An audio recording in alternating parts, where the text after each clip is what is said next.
from the United States, from the European Union rather, from the UK and other delegations. The same team of diplomats, I understand, were meeting with the president moments ago. One of the things they told us yesterday was that they had gotten assurances that the government will not interfere with peaceful demonstrations. That so long as demonstrations were being held peaceably and the demonstrators would be unarmed, the police, instead of interfering with those demonstrations, they would actually give security and safety passage to the demonstrators. Now, to our surprise, while these same diplomats were meeting with the President Uhuru Kenyatta, the police were brutalizing peaceful Kenyans who had turned up to demonstrate. In fact, yesterday we had given assurances to people in Nairobi that we're going to start from Uhuru Park. We are going to have a rally before we start our demonstrations into town, and that we had had indications from the diplomats that there would be no interference. We had hired public address systems, quite sophisticated machinery to enable us to speak to our people. They were on the ground to try and mount those public address systems. But instead, when our team here of members of parliament and leaders of the coalition made an attempt together with our supporters not only to hold that rally at Uhuru Park, but to hold the demonstrations, the police, in their usual style, responded by brutality and tear gas. And I think some of those pictures are going to find themselves into the international media, as others have done. So first of all, I want to condemn the diplomats from the United States and from the United Kingdom and those others who are in that meeting for giving us assurances which didn't work. And on top of it, as we were being brutalized, they were having a cozy meeting with President Uhuru Kenyatta. And I want to tell those diplomats who have been there before, when diplomats ran away from us, they read from different scripts. They were reading from a different playbook, like they did in Rwanda, when the Rwandan people were being massacred. They didn't say anything until 1 million people were dead in Rwanda. We are going to go on in exercise of the sovereignty of the people of Kenya to continue to express our disagreement with the Electoral Commission in its decision to continue with the elections on the 26th of October 2017. And to that effect, since the right to demonstrate is a constitutional right and cannot be limited, we've given a notice of these demonstrations, in fact through a legal firm. As we have done today, and as we'll do tomorrow, these demonstrations are going to continue until the cry of the Kenyan people are heard.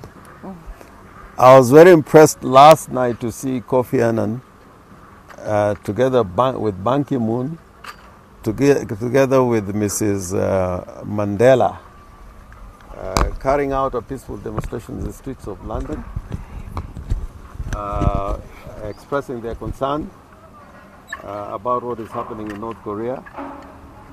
I was also impressed by the fact that in China, part of China, there were peaceful demonstrations in Hong Kong.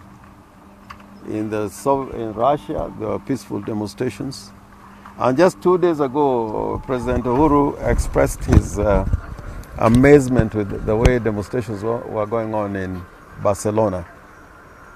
And to that effect, Kenya must be part of the international community that recognizes the right and freedom to demonstrate. Secondly, what we are saying about no elections is not something that is an idle talk. And as we speak, some Kenyans have gone to court today. Their matter is going to be heard tomorrow in the Supreme Court. We are going to an election when more than half of the country is opposed to these elections. Professor Kiapi said something that touched my heart. And he was saying something to the effect that the election should not about those who turn up, but it should be about 19 million Kenyans turning out for elections so that there can be peace in this country. So we are unabashed, we are committed, and we are going to continue until a proper election can be held in accordance with the decision of the Supreme Court and in accordance with the Constitution of Kenya. And we are not going to allow a situation where Kenya becomes a banana republic, where any election is considered to be an election. We are saying uchaguzi bora, si bora uchaguzi. The no election, no reform movement is going to continue until the cries of the majority of Kenyans is heard. And tell President Uhuru when we were working very hard for this constitution. And by the way, it didn't start yesterday. It started many years ago. Him and Ruto were comfortable, in whatever they were doing in those days, whereas there were Kenyans who sacrificed.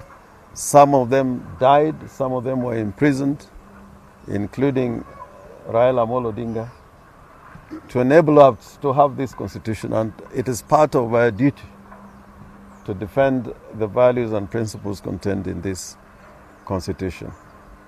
Therefore, I will say that,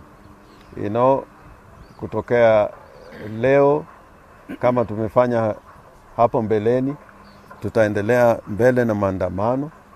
Maandamano ni haki yetu na maagizo ya katiba lazima zitekelezwe, kwa sababu Kenya tuliamua tuwe nchi ambao inaongozwa na mfumo wa siasa ya kidemokrasia, na ya kwamba kama kuna uchaguzi lazima iwe uchaguzi ambao inaambatana na katiba, ambao inaheshimu katiba, na hatutachoka.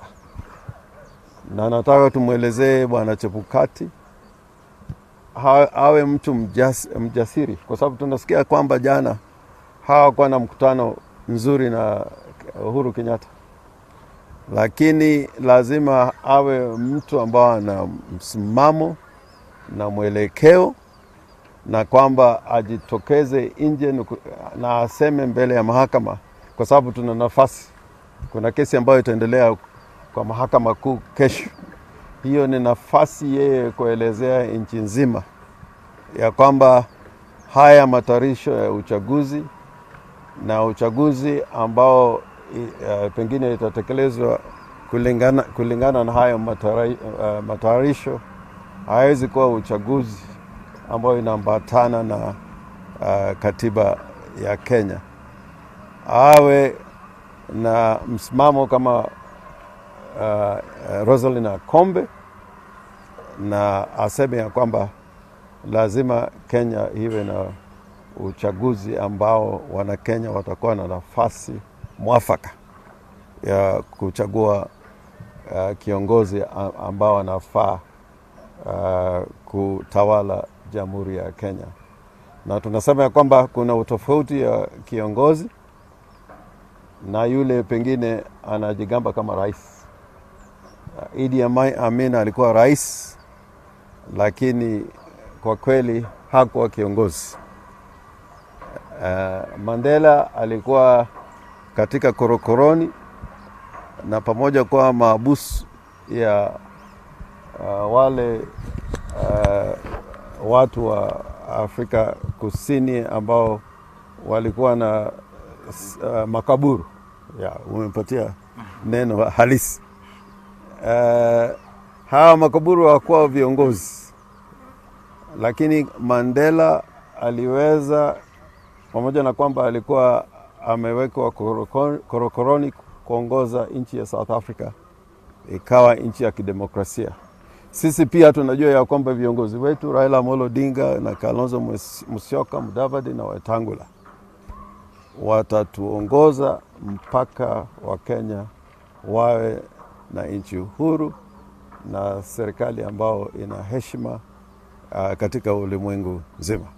Kwa hayo basi, pengine Olga na kuna maswali. Kesho imetajwa kuwa sikukuu, watu wasiende kazini. Je, mtakuwa pia na maandamano? Unajua Uhuru ndiye ametangaza. Maraga amesema kesho yuko kazini. Ukisoma yale maagizo ametoa leo, amesema koti ya Supreme Court itaendelea mbele na kazi. Sisi tutakuwa kwa kazi. Likizo ni Uhuru Kenyatta na Ruto. Na sisi hata Alhamisi tutakuwa na kazi. Na kazi yenyewe mtaona siku ya Alhamisi. Na si kazi ya kuleta vurugu. Ni kazi ya kusimamia haki na ukweli. Na unajua ukitaka kutimiza haki, huwezi kusema ya kwamba leo ni likizo. Kutenda haki ni kila siku, kila dakika na katika kila namna. Asante sana.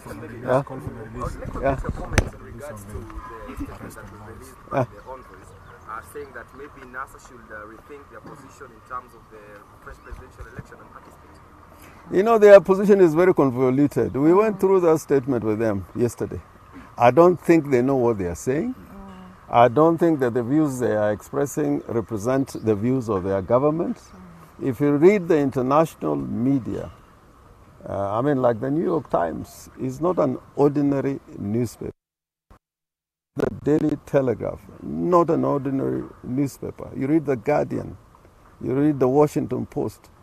All of them are saying that it is better for Kenyans to think about a better way of resolving our problem and not to have an election for the sake of elections. The Pope, despite what the Nation newspaper was saying, that he is praying for Kenyans. The Pope is always praying, even for those who have sinned. The Pope is always praying. And what the Nation should have been saying, the Pope is praying for Uhuru and Ruto for having sinned against Kenyans.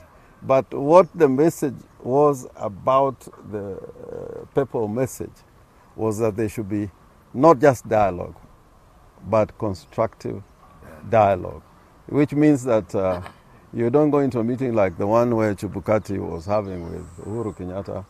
And it is amazing that a chairman of an independent commission can go to the office of a candidate and talk to him wearing the regalia of a campaign.